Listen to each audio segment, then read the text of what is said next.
micro blending साठी आपले client आलेले आहेत कर्नाटक वरून आणि तुम्ही इथं बघू शकताय आयब्रोज खूप फेंट पण आहेत आणि एंडिंगला तर लाईनच नाहीये त्यांच्या आयब्रोजला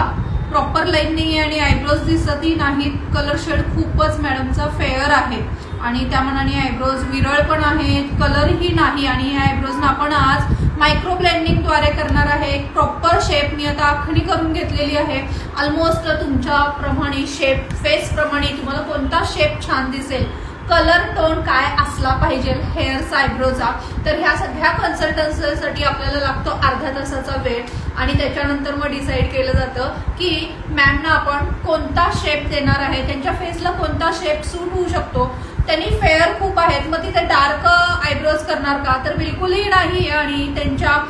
आईजचा त्यांच्या ओरिजिनल हेअरचा विचार केला जातो आणि याप्रमाणे आता आपण ह्या आयब्रोजना देणार आहे प्रॉपर शेप आणि thickness wait and watch everyone our next